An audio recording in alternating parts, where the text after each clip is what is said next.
Angie Lee. Welcome to the podcast. Guys, Angie has millions of listeners in this club, the baby grandmas. She has a hilarious Instagram. She has, if I could told you all the things that she has pivoted to and been over the last 10 years, the list would be longer than mine, which is saying a lot. We were almost friends for a couple years in there. We're both getting DMs like, this is your twin. You got to be friends with this girl. And actually, when they said that, I was like totally triggered. I was like, I'm nothing like that girl. And then now that we're friends, I'm like, oh my gosh, I am that girl. We are literally twain of one flesh. Whatever that means. Right away, I was like, oh no, I like this girl. I was like, wow, she's cool. And she's like doing her own thing. She also pivots every month, it looks like, which I just love as a fellow Enneagram 7. She's like this super mom. So you're like life goals. I was just like, I want to be her when I grow up, even though I think she's only a year older than me. I love that. That shows the mental health capacity of me. I'm triggered and jealous and like, no. And you're like, this is beautiful. Yeah. This is something to aspire to. That just shows the inner workings of your very healthy brain. I love that. No, I do get jealous. Like now I am jealous when people have like 5 kids or well, you have 4, but I'm always like, wow, how did they do all that? But then the other side, we've talked about this when we hung out, is like, these women are like, oh, you built your career before kids. I wish I would have done that. I'm like, I wish I would have already popped them out by now. Like, it's so funny how the flop is like, it's just so interesting how women want the other grass, the other side of the grass. Always, or the other side of the grass is greener. The grass is always greener. Totally. It's so true. Yeah. I know I am in a good place with my kids. Like now they're all at school and I get to hang out with you on this podcast. And it's like, but everything happens in the perfect timing, which you're like, maybe don't tell me that as you're going through all of your stuff right now. Maybe that's not a nice thing to say. Does that make you roll your eyes when people say that? Totally. It does, but from you it doesn't though. From you, I'm like, no, I like that because it's genuine and I feel the sincerity and I feel like you get it. But yeah, when people DM me that, I'm just like, thanks, Carol. Wow. Oh my God. It's no different than me saying like, oh, you'll make a ton of money one day, Sarah. Like just wait for the timing. It's like, it just kind of feels like very hollow. Like, yeah. Insulting it's kind of like, that's not helping her. Yeah. But it's different. Money and babies are different. So maybe it's not the best analogy, but whatever. Well, Carol and Sarah is what I want to get into today. Carol and Sarah and the amount of Carols and Sarahs, because I feel like you and I both been on a similar journey of we're polarizing people. We can't actually help it. Even as much as I've tried to like help it and like dumb myself down a little bit and make myself more blendy so that I can make people feel more comfortable, we're just polarizing people, I feel like. And with that comes quite a bit of like hate, truly, like hate. I think what it is I think sometimes it might be hate, but I think a lot of times, similar to what you admitted earlier, I think a lot of times we see a part of ourselves in that person that we want to illuminate or to express. Mm-hmm. And so when I see a woman who's fully expressed, I now love seeing that because I feel like I'm finally at a point where I'm fully expressed. But when I wasn't, when I was just building my brand in the beginning, if I saw a girl who was saying what she wanted to say and being weird or swearing or being funny or saying the thing that maybe isn't popular, but she wanted to say, I would get this sense of like, man, I know that's in me too. I know that's in me. Why can't I be fully expressed? Why can't I not give a shit? And so but now that I'm at that place, I feel like when I see it, I just get really excited and I want more women to do it because then I believe it gives permission for all of us to be self-expressed in our personal brands, because behind the scenes, what I've noticed, the conversations I've had with friends who also have personal brands is, oh, if only I could share that part of myself online, or oh, if only I could say that, but I still don't. And I'm like, wouldn't that be crazy amazing if we actually all just went wild. 100% ourselves? It would be a wild, beautiful world. Truly. I think you stand as like an example of that. Like when we first our paths crossed in 2018, when people were like, you should be friends. And you were like, yes. And I was like, I'm triggered. I think that's exactly right. What I was seeing in you was a fully expressed person, like true authenticity, true I do not give a crap. And I was over here being like, I'm pretending I don't give a crap, but actually these DMs are literally making me cry. You know? Yeah. Do you feel like you've had a journey to be as open and as authentic as you are, or is that just how you were born? I believe my mom did a really good job at letting me be me. And I'm really grateful for that. And I can't wait to be a mom because I'm sure that full circle moment will be really beautiful because I get to give that gift back. But whatever I was interested in, if the art teacher called and said, Angie's really sweet, but she either talks too much or she's putting too much glitter on everything, that's still me. Like I talk too much and I put glitter on everything. She was just like, let her be her. Let her be her. She's never once told me to stay in a box. She never doubted me when I dropped out of college to start a blog that was making $2. Like she was just always a huge fan of go fly, go spread your wings, you'll figure it out. And so I am very grateful because I know majority of the women listening may not have been given that gift of parenting that was what's the word? That was really encouraging of self-expression or whatever the heck you want to do, right? And that's why I'm such a big proponent, and I admire you as a mom who's letting your kids be who they are, because I think parenting is what ultimately changes the world.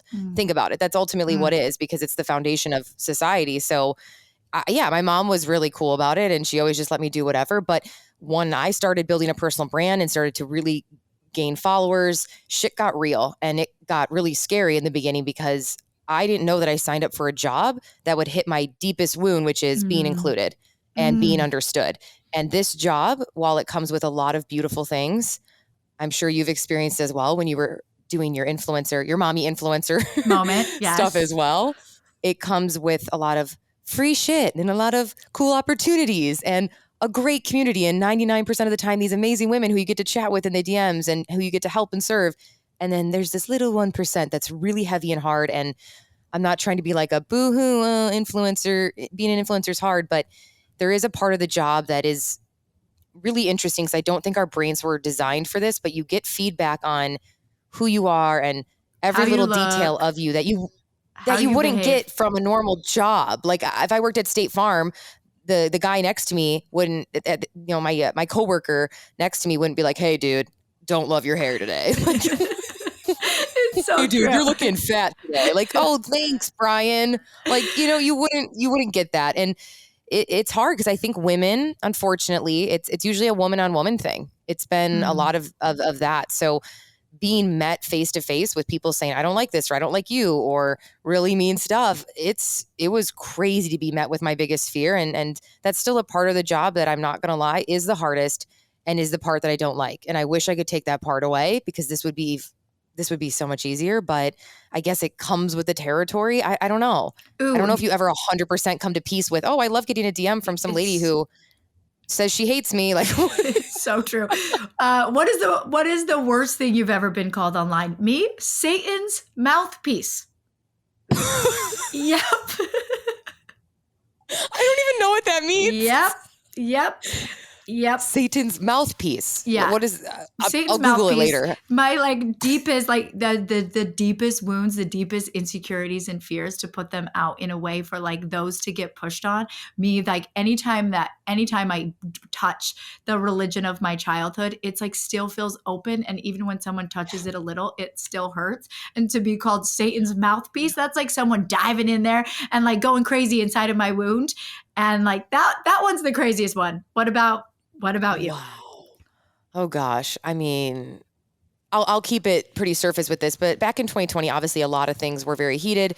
I've gotten death threats, like I'm going to show up to your house, like just creepy stuff. So I've gotten a lot, but I think that things were just really heated. So again, I've had to really quote unquote heal and bless and move on from a lot of that, a lot of therapy, a lot of breath work, a lot of plant medicine. Yeah. The last 3-4 years of my life a lot of that came from that pain. So I would have never been introduced to a lot of those healing modalities if it wasn't for a lot of the, what I'll call bullying online that I experienced for the first time in my career. And what's crazy is, I'm going to say it right now, and I think you're going to find this really healing. There is a good majority, not all of them, and I probably will go to my deathbed never getting this, and that's okay. I've let it go.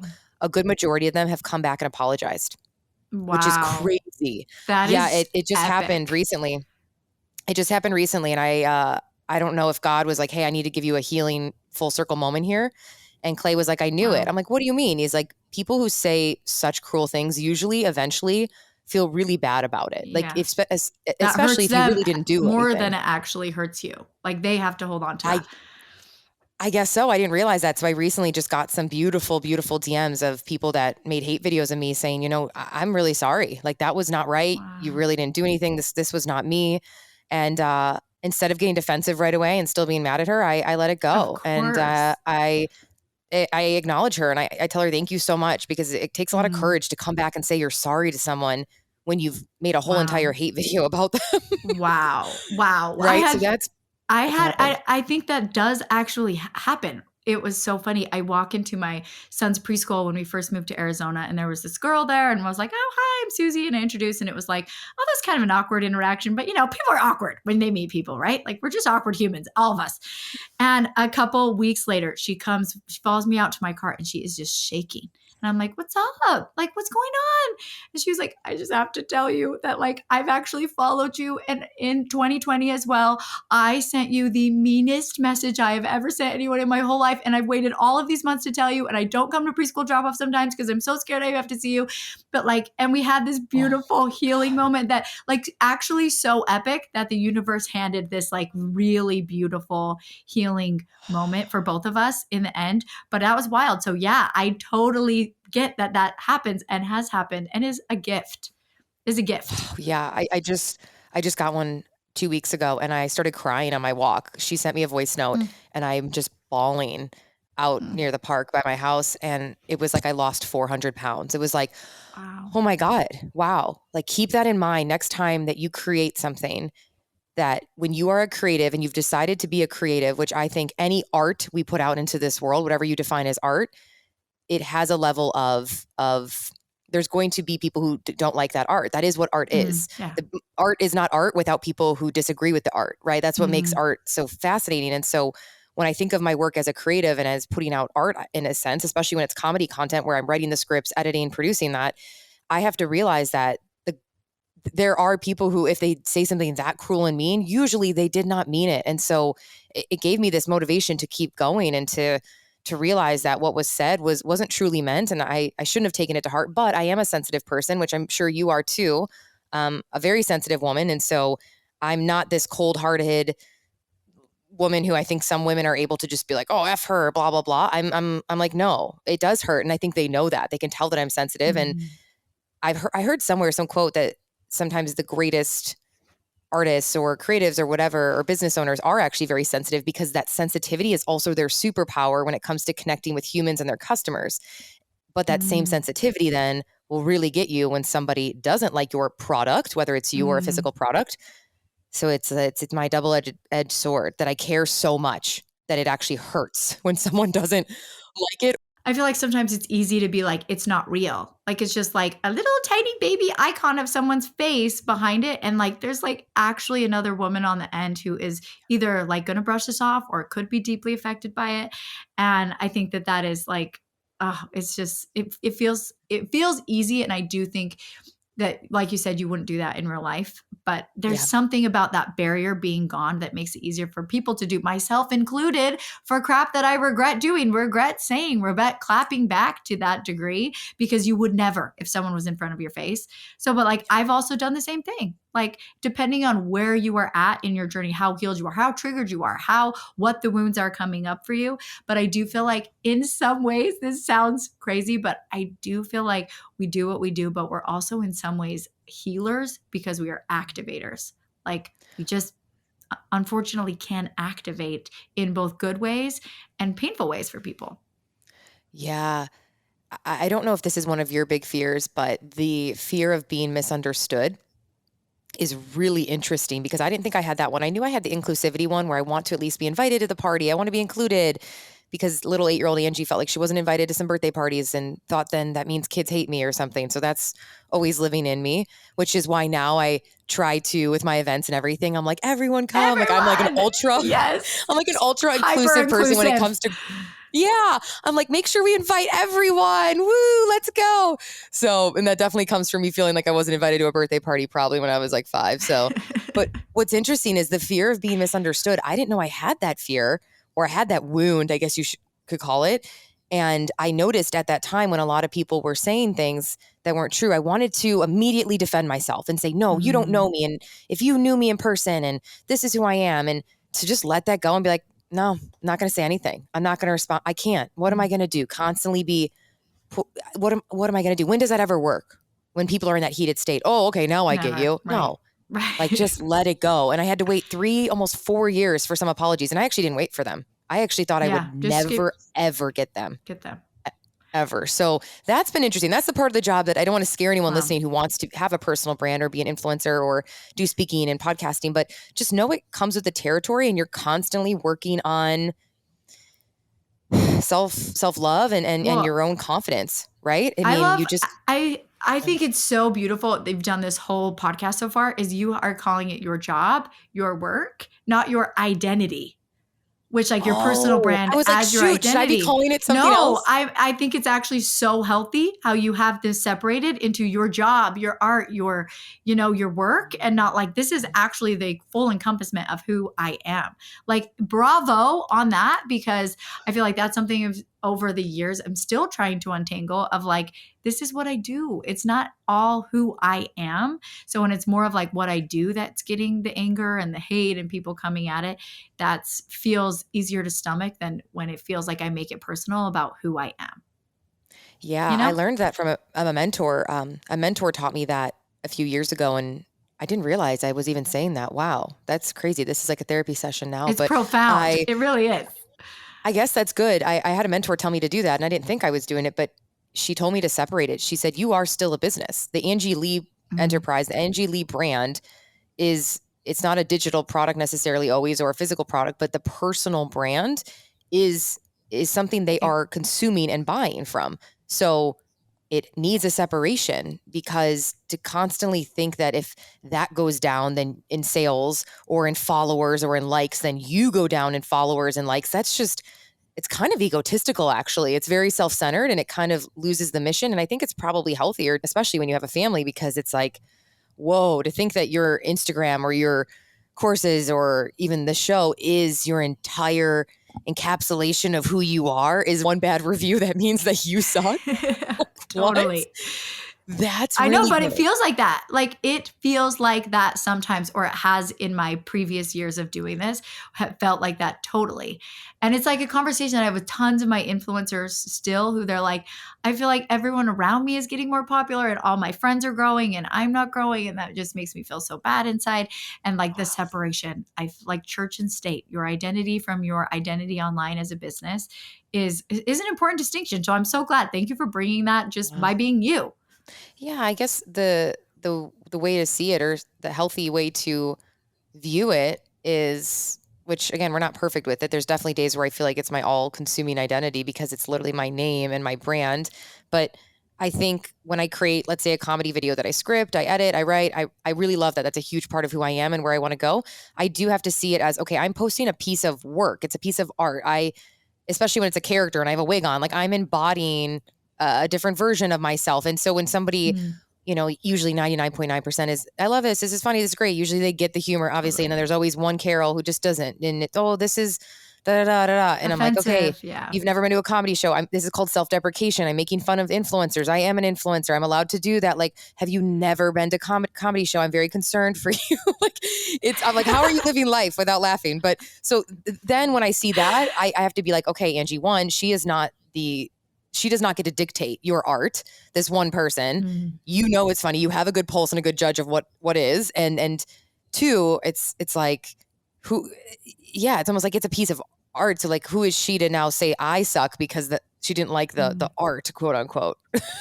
I don't know. So that's the only time when it does hurt, when you put a lot of work into something that 99.9% of people love it. And it's like the one girl who shows up to the party and like poops on the floor. And you're like, dude, we were all having so much fun at the party. It was so great. Why'd you poop on my carpet? When you say like, okay, the one time that it does hurt, like, what does that look like for you? Like how much in the past, because you've been at this, how long have you been building this brand? Since I was 19. Okay. And you're 33. So what is that? 14 years ish? That is aggressive. That's wild. That's all I've done. That's all I've known. In college, I just didn't even ever get a real job, really. I mean, I tried some, but I got fired. Shocking. Because they didn't like me. Whoa. To celebrate you as a fellow Enneagram 7 to stick with one thing for that many years. Just proud of you. That's amazing. But what did it do? What did it used to do when you would get some of this like tougher stuff online? And Yeah. what did that look like then? And what does it look like now? Oh, it used to ruin my entire week. I would see it. I get this pit in my stomach. I see white. It's like I want to puke. I feel so sick. I actually feel physically sick. I've actually puked before because of a comment. Isn't that crazy? I've literally Wow. gotten sick where I'm like in the bathroom, like, oh my God, or I have to like poop right away. Like my whole digestive system and my central nervous system just like it locks up. It's really, really bad. So I used to feel that. I have a very visceral body reaction to it, very physical reaction to it. Now it's not as bad. So now the other day I'm thinking of this comment on this comedy video that this one girl out of thousands did not get. Again, it felt like the analogy of everyone's laughing at the party. She walks in, she's just staring and you're like, really? Everyone's laughing. Really? Like, come on.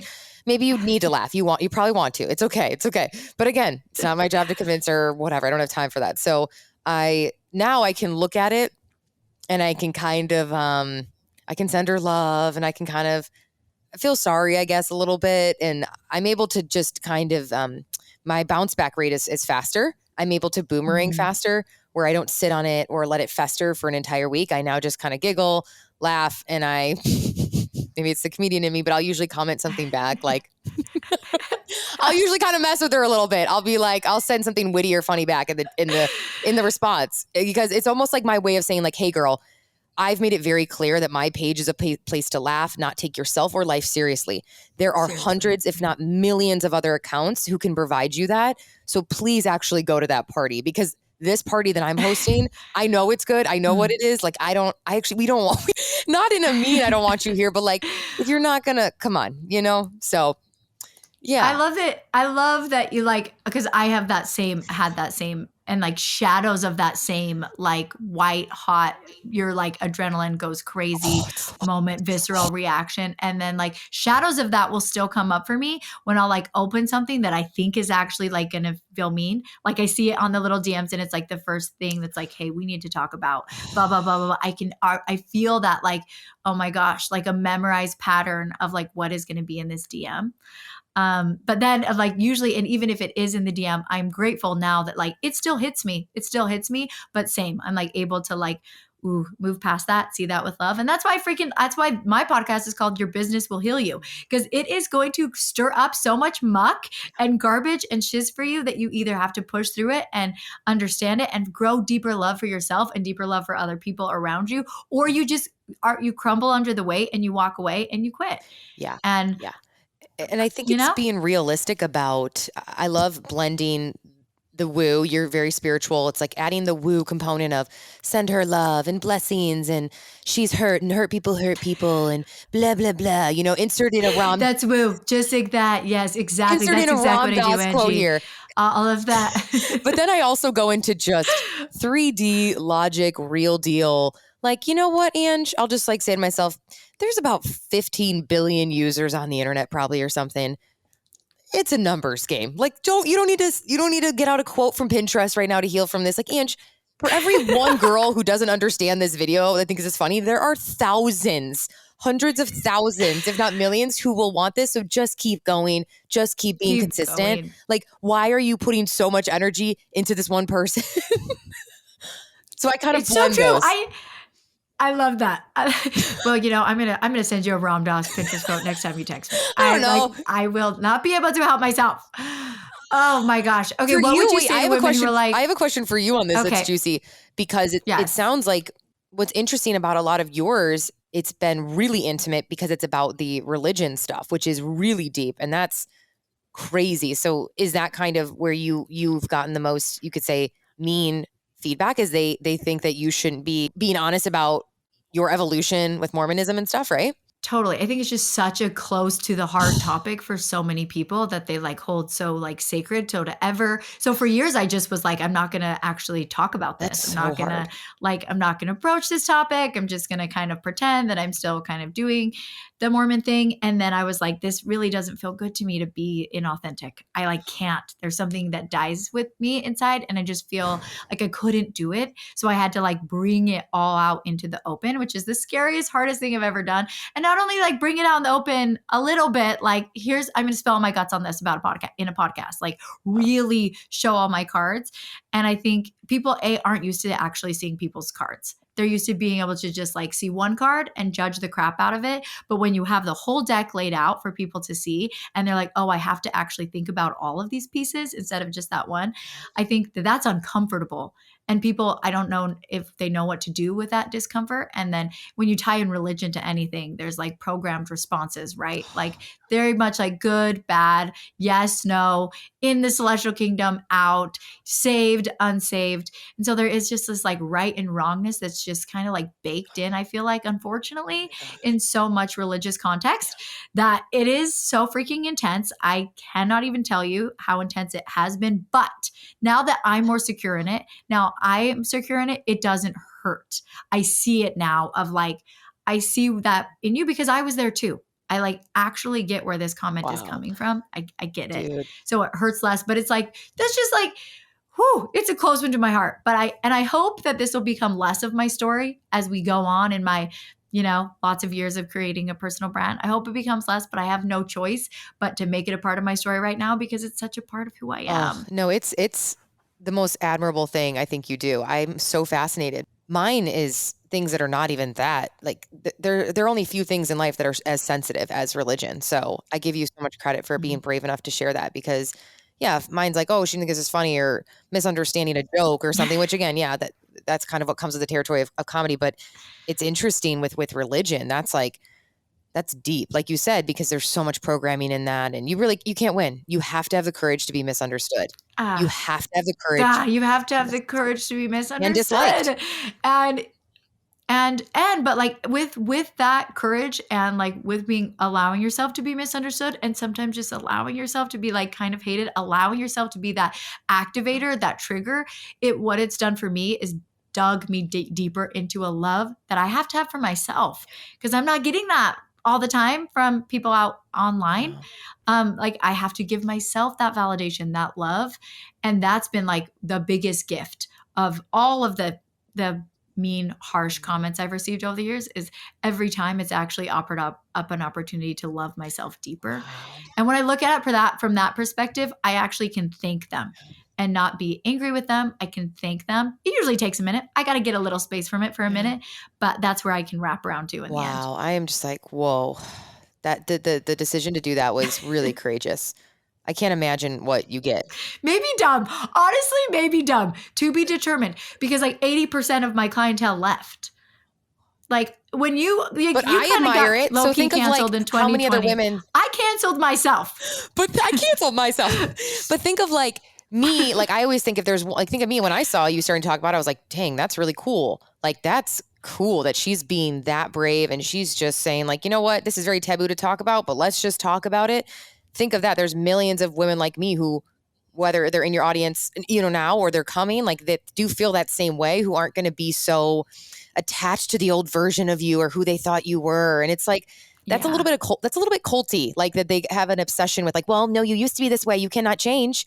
I don't like that. I think that's what scares me. Do you have that too? Because you have been pivoted from like, I am a health educator, health and wellness educator to like, I'm a comedian and there's a lot of buttholes involved. Like, do people ever be like, I miss your inspirational Pinterest Ram Dass quotes? Yeah, like, I got it the other day. It was actually, I'm surprised I don't get it more because I actually think that when you are doing what you're supposed to be doing and when you make the pivots, I think that if it's sincere and genuine, usually you'll get like a good, if it's something like this, obviously religion, that's a whole nother monkey and circus. And oh my gosh, that could be a whole podcast. But when it comes to this, I think they always knew I wanted to express more of that. So I think majority of them have been really cool with it, if not loving it. But then there is a woman the other day who said, oh, I liked your inspirational stuff from 2018. And one, I'm like, dude, I still do put out inspirational stuff. I want to be a blend. But second, I'm like, girl, then I was 28. Like, I don't want to be who I still was at 28. I feel like I've changed so much. And she was cool and all, but that just feels so boring to me. So I don't know. I can't. I think that's one of the most inspiring things about you is just how you've let yourself evolve.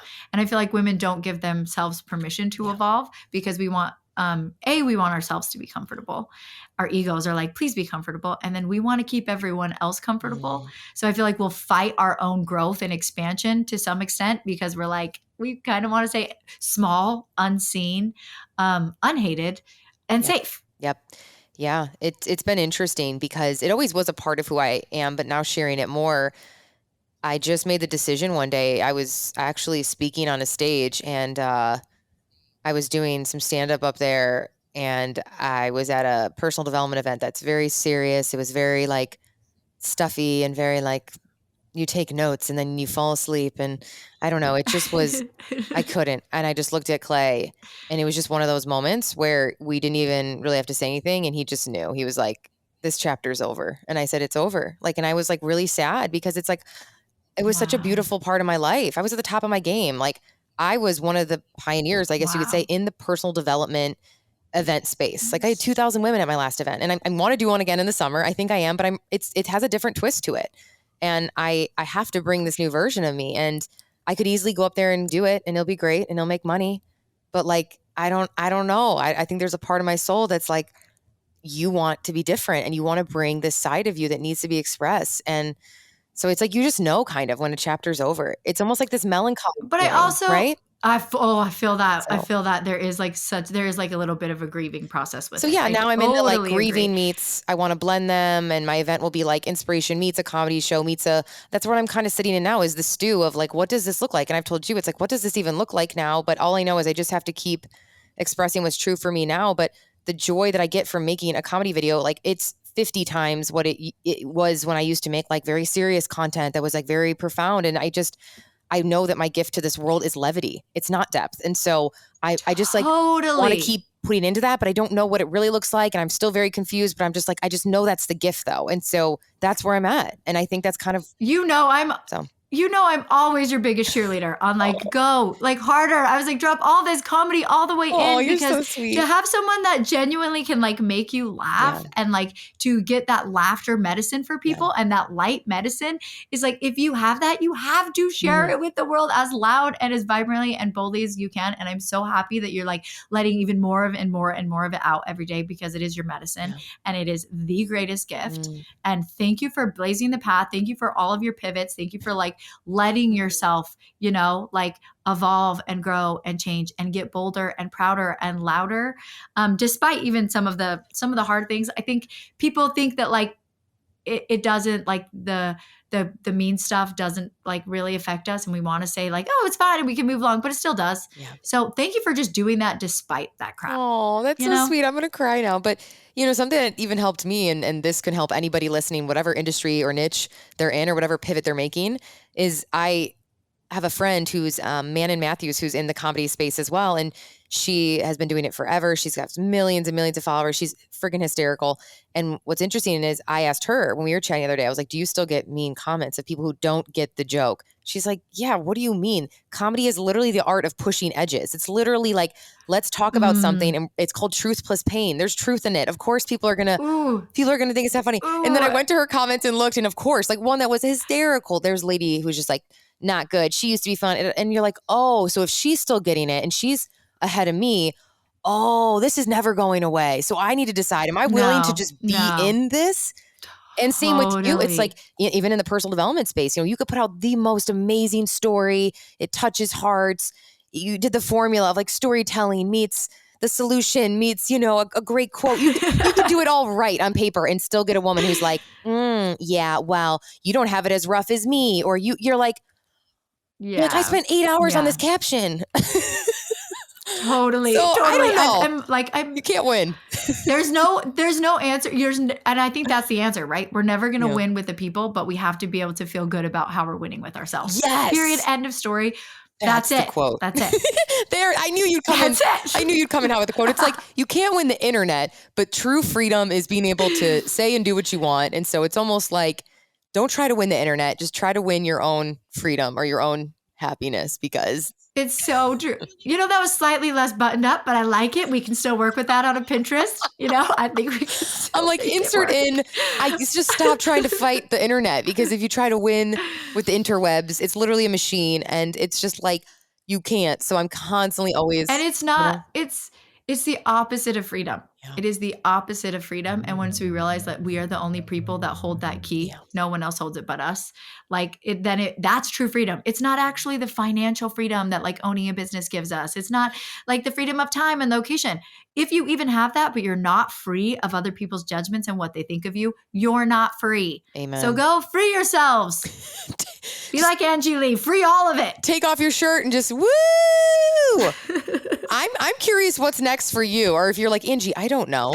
Like, what is one of your really dude, I want to know what one of your really big dreams is. Do you want to do a big event like with thousands of women, or no? You're like, I want to know what is one of your big dreams. There's this plant medicine thing that we've connected on that's like out in the ethers. And I'm like, okay, religion was my first edge. That was intense. We'll work through that one for a while, but I'm going for that one someday. Just you wait.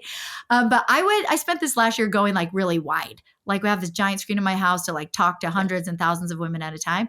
And next year, I really feel like I want to go deep. Like maybe only work with 100 people the whole year to the depths of like where we can go together. Yeah. So that's what's coming up for me. Is like more of an internal thing. I see that for you. I see that. That sounds so cheesy to say. I see that for you, but it's so true. I see that for you. It resonates when you say that. It's like, I see you, I envision you at your retreats, going back to your retreats with like 30 women, and you know their name, you know her story, you're going deep. You have that gift to like really care and go deep. I think that's a beautiful gift too, because I don't have that. So I can't do that. I'm an entertainer. You do, though, honestly. I can't. You have both, but yeah, your entertainment side. Is that where you're headed next? Is that we're coming to the Own Your Weird event next year? I love entertaining people, right? I love entertainment more than like, I like teaching a little bit too, but it's like, I see it as entertainer teacher. But for you, I see it as that gift to go deep, because the ability to hold that space for another woman and do that is really unique. You actually, I do think you have to have like your system has to be able to do that. Oh my gosh. Can we just wrap up this podcast by being like, the internet has brought us some hater comments. That's real. That's wounded us. But the internet has also brought us each other. Yeah. And what percent of the world of your actual friends you feel like you've met online? Oh my gosh. Mine's like 80%. Like 80%. Yeah. Actually 80%, like the upside of letting yourself go through the pain of like some of the uncomfort is like, there's an upside of your people that like live across the country from you, but it can be on the other end, like supporting you, cheering you on, like sending you voice DMs, like that is the upside. Yeah. And when it's built authentically online, then your relationships are authentic offline. And there's an upside. There's a killer upside. Yeah, we gave the Debbie Downer, but in that message, we want you to in that message. No, but I think it's good to share that side. I think women want to hear that and know the realities of it versus this perfect, like, just create content 100%. and you're going to be rich and everyone's going to like you. That's not what happens. And so being honest about that, I think was really important. And also, I'm like getting emotional because I love the name of your podcast, but choosing to be an entrepreneur and pave my own path and do random stuff the last 14 years, all these random things, is the greatest gift in my life so far. Like it is. Like it's the best decision I ever made. It's the best decision I ever made. I could be working at State Farm right now, hating my life, but instead I'm here talking to you. So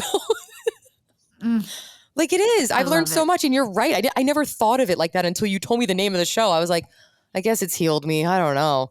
But even the fact that triggered me, I'm like, it probably has healed me, because I'm like, no, it hasn't. No. No, your literally view was like, no, more like my business traumatized me. I was like, more like it traumatizes. Like, I guess you're right. You're like, well, part of healing is the trauma. But like, yeah, it's done both, I guess. It's been a teacher of like my self-expression, how I handle obviously the feedback and being creative and how to make money and being resourceful. Like it's literally all of those skill sets in one, versus a job would have not maybe challenged me to do some of those things. I don't know.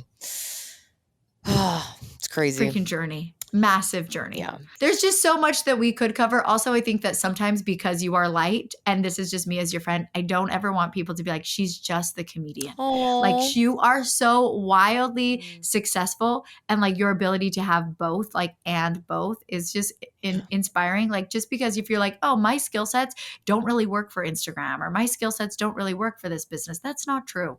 Yeah. Like you've shown that like with your Swiss Army knife of skill sets, you can build a life that you love. So thank you for being the example of that for us, Ange. You're amazing. I love you. I loved this. Thank you for coming. Oh, this was the best. Thank you so much.